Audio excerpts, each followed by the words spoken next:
ପିଲାମାନେ ସବୁଦିନ ଭଳି ଆଜି ମଧ୍ୟ ଗୋଟିଏ ସୁନ୍ଦର ମଜା ଗପଟିଏ ପଢିବା। ଆଚ୍ଛା କହିଲ ପିଲାମାନେ, ସେ ଗପଟିର ନାଁ କଣ? ସେ ଗପଟିର ନାଁ ହେଉଛି ଅଳସୁଆକୁ ବେଶୀ ପାହାର। ତ ପିଲାମାନେ, ଅଳସୁଆ ହେଲେ କଣ ହୁଏ ନା, ବେଶୀ ପାହାର ଖାଇବାକୁ ପଡେ। ତ ପିଲାମାନେ, ତମାନେ ଜମା ବି ଅଳସୁଆ ହେବ ନାହିଁ। ତ ପିଲାମାନେ, ଗପଟିକୁ ପ୍ରଥମେ ପଢି ନେବା, ତାପରେ ବୁଝିବା। ତ ପିଲାମାନେ, ତା ପୂର୍ବରୁ ତମାନେ ଯଦି ଏହି ଚ୍ୟାନେଲରେ ନୂଆ ଅଛ, ତାହେଲେ ଜଲ୍ଦି ଚ୍ୟାନେଲଟିକୁ ପ୍ରଥମେ ସବସ୍କ୍ରାଇବ କରିଦିଅ। ତା ସହିତ ପାଖରେ ଥିବା ବେଲ୍ ଆଇକନକୁ ଦବାଇ ଦିଅ। ତ ପିଲାମାନେ, ମୁଁ ଯେତେବେଳେ ବି ଏହିଭଳି ମଜା ଗପ ଗୋଟିଏ ଲେଖାଏଁ ଅପଲୋଡ କରିବି, ସଙ୍ଗେ ସଙ୍ଗେ ତମାନଙ୍କ ପାଖକୁ ନୋଟିଫିକେସନ ଚାଲିଯିବ। ଆଉ ତମାନେ ଘରେ ବସି ଏହିଭଳି ପ୍ରତ୍ୟେକ ଦିନ ଗୋଟିଏ ଲେଖାଏଁ ମଜା ଗପ ପଢିପାରିବ ଏବଂ ଶୁଣିପାରିବ। ତ ପିଲାମାନେ, ଏବେ ଆମେ ଗପଟିକୁ ଭଲ ଭାବରେ ପଢିବା। ତ ପିଲାମାନେ, ଗପଟିର ନାଁ ହେଉଛି ଅଳସୁଆକୁ ବେଶୀ ପାହାର। ତ ପିଲାମାନେ, ଅଳସୁଆ ହେଲେ ନିହାତି ଭାବରେ ଅଧିକ ପାହାର ଖାଇବାକୁ ପଡିଥାଏ। ତ ପିଲାମାନେ, ସେଥିପାଇଁ ଅଳସୁଆକୁ ବେଶୀ ପାହାର ହେଲା। ତ ପିଲାମାନେ, ଏ ଗପରେ କିଏ ଅଧିକା ଅଳସୁଆ ହୋଇଛି ଆଉ କିଏ ଅଧିକ ପାହାର ଖାଇଛି, ସେସବୁ ବିଷୟରେ ଆମେ ଗପଟିକୁ ପଢି ଭଲ ଭାବରେ ଜାଣିବା ଏବଂ ବୁଝିବା। ତ ପିଲାମାନେ, ଅଳସୁଆ ହେଲେ ନିହାତି ଭାବରେ ପାହାର ଖାଇବାକୁ ହିଁ ପଡିଥାଏ ହେଲା। ତ ପିଲାମାନେ, ଏବେ ଆମେ ଗପଟିକୁ ପଢିବା। ଗୋଟିଏ ଧୋବା ତା ପାଖରେ ଗୋଟିଏ କୁକୁଡ଼ା ଓ ଗୋଟିଏ ଗଧ ରଖିଥାଏ। ତ ପିଲାମାନେ, ତମମାନଙ୍କ ଗାଁରେ ସବୁ ଧୋବା ଥିବେ। ଧୋବା ମାନେ କଣ କରିଥାନ୍ତି ନା, ଗାଁ ବୁଲି ସମସ୍ତଙ୍କ ଲୁଗା ନେଇଥାନ୍ତି। ସେମାନଙ୍କୁ କଣ, ସେ ଲୁଗା ଗୁଡ଼ିକୁ ଭଲ ଭାବରେ ପରିଷ୍କାର ଆଉ ସଫା କରି ପୁଣି ଆଣି ଘରେ ଦେଇଯାଆନ୍ତି ହେଲା। ସୁନ୍ଦର ଭାବରେ ସଫା କରିକି ଆଣିକି ଦେଇଯାଆନ୍ତି ହେଲା। ତମାନେ ଦେଖିଥିବ ମଧ୍ୟ, ସେ ଗୋଟିଏ ଧୋବା କଣ କରିଛି ନା, ଗୋଟିଏ କୁକୁଡ଼ା ଓ ଗୋଟିଏ ଗଧ ମଧ୍ୟ ରଖିଥିଲା। ରାତି ପାହିବା ବେଳକୁ କୁକୁଡ଼ା ଉଠି ବୋବେଇ ଜଣେଇ ଦିଏ ଯେ ରାତି ପାହିଲା। ତ ପିଲାମାନେ, ସେ ଯୋଉ ଧୋବାଟି ଗୋଟିଏ କୁକୁଡ଼ା ଆଉ ଗଧଟିଏ ରଖିଥିଲା, ସେଇ କୁକୁଡ଼ାଟି କଣ କରେ ନା, ରାତି ପାହିବା ବେଳକୁ ଉଠି ବୋବେଇ ଜଣେଇ ଦିଏ ଯେ ରାତି ପାହିଲା ବୋଲି ହେଲା। ତ ପିଲାମାନେ, ତମାନେ ସବୁ ଗାଁ ଗଣ୍ଡାରେ ଶୁଣିଥିବ ହେଲା, ରାତି ପାହିବା ପୂର୍ବରୁ ପାହାନ୍ତିଆ ସକାଳୁ ହେଲେ କଣ କରିଥାଏ ଗଞ୍ଜା କୁକୁଡ଼ା ନା, ବୋବେଇ ଥାଏ ହେଲା, ସମସ୍ତଙ୍କୁ ଜଣେଇ ଦିଏ ଯେ ରାତି ପାହିଲା, ଉଠ।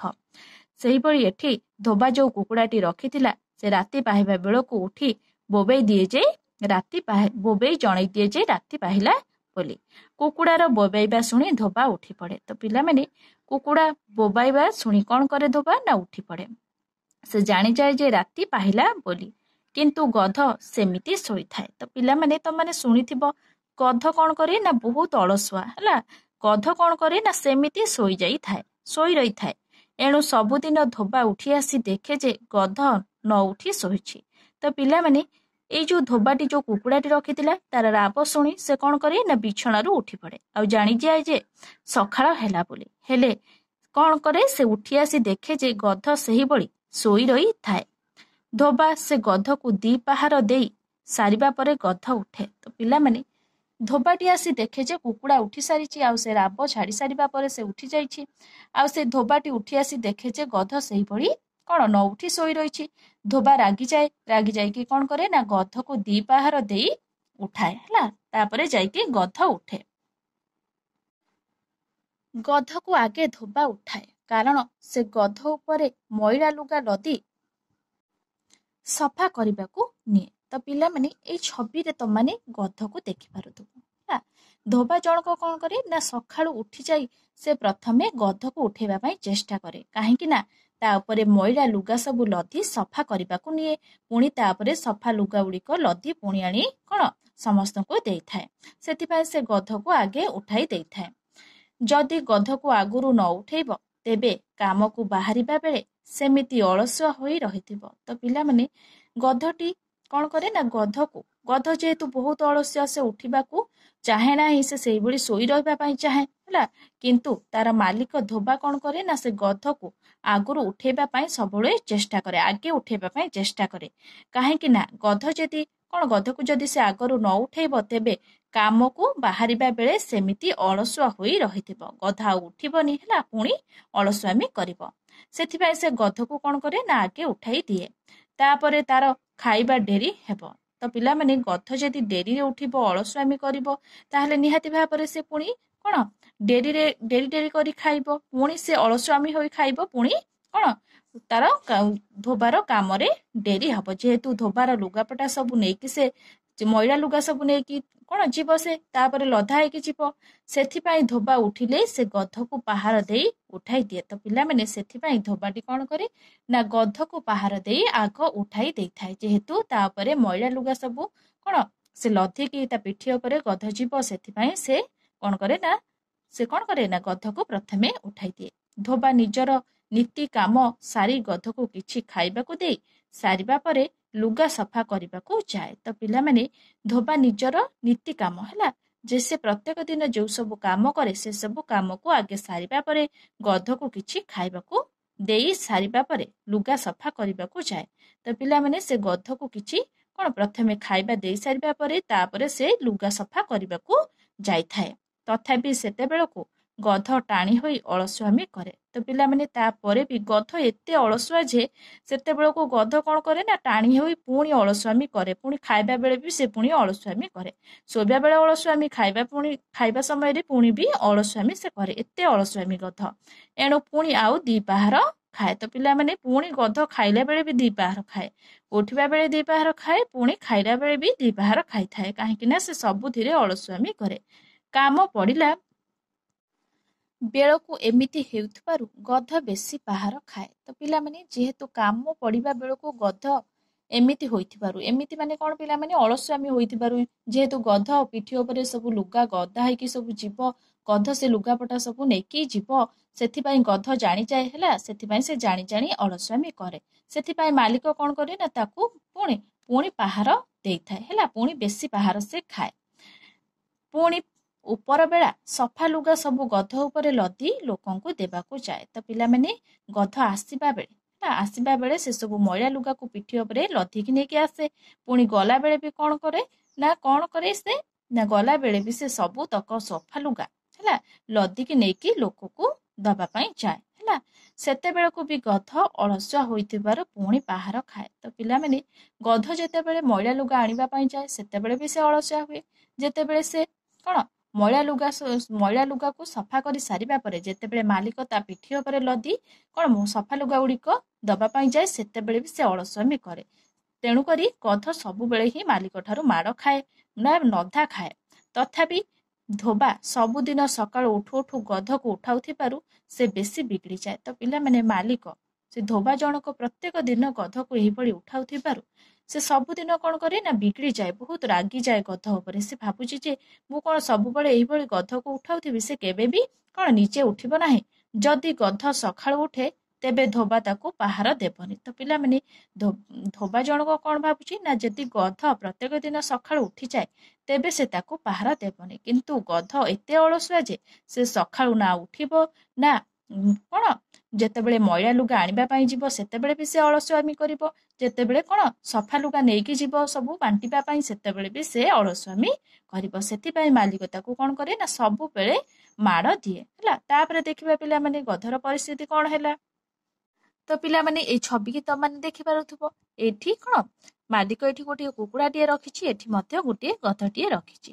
କୁକୁଡ଼ାଟି କ'ଣ କରେ ନା ପ୍ରତ୍ୟେକ ଦିନ ସକାଳୁ ରାତି ପାହିଲା ପୂର୍ବରୁ ସେ ଜଣାଇ ଦିଏ ଯେ ସକାଳୁ ହେଲା ବୋଲି। ସେଥିପାଇଁ ମାଲିକ ତାର ଡାକ ଶୁଣିବା ପରେ ଜଲ୍ଦି ଉଠିଯାଏ।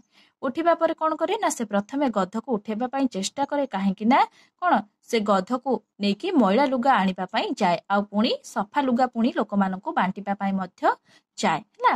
ତ ପିଲାମାନେ ତମାନେ ଏଇ ଛବିରେ ଦେଖିପାରୁଥିବ। ଏବେ ଆମେ ଗଧ ବିଷୟରେ ଆମେ ଜାଣିବା। ଗଧ ପରିସ୍ଥିତି କ'ଣ ହେଲା ଶେଷରେ। ଦିନେ ଧୋବା ଭାବିଲା କୁକୁଡ଼ାକୁ ଗଧ ପାଖରେ ରଖିଲେ ଭଲ ହେବ। ତ ପିଲାମାନେ ଦିନେ ଧୋବା କ'ଣ ଭାବିଲା ନା କୁକୁଡ଼ାକୁ ଗଧ ପାଖରେ ରଖିଲେ ଭଲ ହେବ। କାହିଁକି ନା କୁକୁଡ଼ାଟି ସକାଳୁ ଜଲ୍ଦି ଉଠି ଯାଉଛି, ଗଧ କିନ୍ତୁ ଡେରିରେ ଉଠୁଛି। ଯଦି ସେ କୁକୁଡ଼ାକୁ ଗଧ ପାଖରେ ରଖିବ ତାହେଲେ କୁକୁଡ଼ା ସକାଳୁ ଜଲ୍ଦି ଉଠିଲେ ଗଧ ମଧ୍ୟ ତା ସହିତ ଜଲ୍ଦି ଉଠିଯିବ। ତ ପିଲାମାନେ ଦେଖିବା ଗଧ କ'ଣ କରୁଛି। ସକାଳୁ କୁକୁଡ଼ା ବୋବାଇଲେ ଗଧ ଉଠି ପଡ଼ିବ। ତ ପିଲାମାନେ ମାଲିକଟି ମଧ୍ୟ ସେୟା ଭାବୁଛି ନା ସକାଳୁ ଜଲ୍ଦି କୁକୁଡ଼ା ଉଠିଲା ବେଳେ ଗଧ ମଧ୍ୟ କୁକୁଡ଼ା ସହିତ ଉଠି ପଡ଼ିବ। ତେଣୁ ତାକୁ ଆଉ ପ୍ରତ୍ୟେକ ଦିନ ଗଧକୁ କଷ୍ଟ କରି ଉଠାଇବାକୁ ପଡ଼ିବ ନାହିଁ, ଆଉ 2 ପାହାର ଦବାକୁ ମଧ୍ୟ ପଡ଼ିବ ନାହିଁ। ତେଣୁ ଧୋବା କୁକୁଡ଼ାକୁ ଆଣି ଗଧ ପାଖରେ ରଖିଲା। ତ ପିଲାମାନେ ଧୋବାଟି କ'ଣ କଲା ନା ଶେଷରେ କୁକୁଡ଼ାକୁ ଆଣି ଗଧ ପାଖରେ ରଖିଲା। ରାତି ପାହିଲା ବେଳକୁ କୁକୁଡ଼ା ବୋବାଇଲା। ତ ପିଲାମାନେ ରାତି ପାହିଲା ବେଳକୁ କୁକୁଡ଼ାଟି କ'ଣ କଲା ନା ବୋବାଇବା ଆରମ୍ଭ କରିଦେଲା। କୁକୁଡ଼ାର ରାବ ଶୁଣି ଗଧ କହିଲା, ରେ କୁକୁଡ଼ା, ତୁ ସବୁଦିନ ରାବୁଛୁ, ଆଜି ଅଧିକା ନ ରାବି ଚୁପ୍ ରହିଯା। ତ ପିଲାମାନେ କୁକୁଡ଼ାଟି କ'ଣ କଲା ନା ପ୍ରତ୍ୟେକ ଦିନ ଭଳି से तार निजर काम कला आ राति पाहिबा पूर्वरु से बोबाइला ହେଲା। बोबाइबारु सेठु गधटी कौन कहिला कुकुड़ा को ना गधटी कौन कहिला ना रे कुकुड़ा तू सबुदिन राबुछु आज अधिका न राबी चुप रहिजा। तो पिला माने गधटी कुकुड़ा को एई कथा कहूची। सेठु कुकुड़ा कहिला आरे गध तू उठिछु तथापि न उठी शोई रहिछु तू सबुदिन पाहार खाउछु तथापि तू न उठी केमिति शोइबाकू भाबुछु।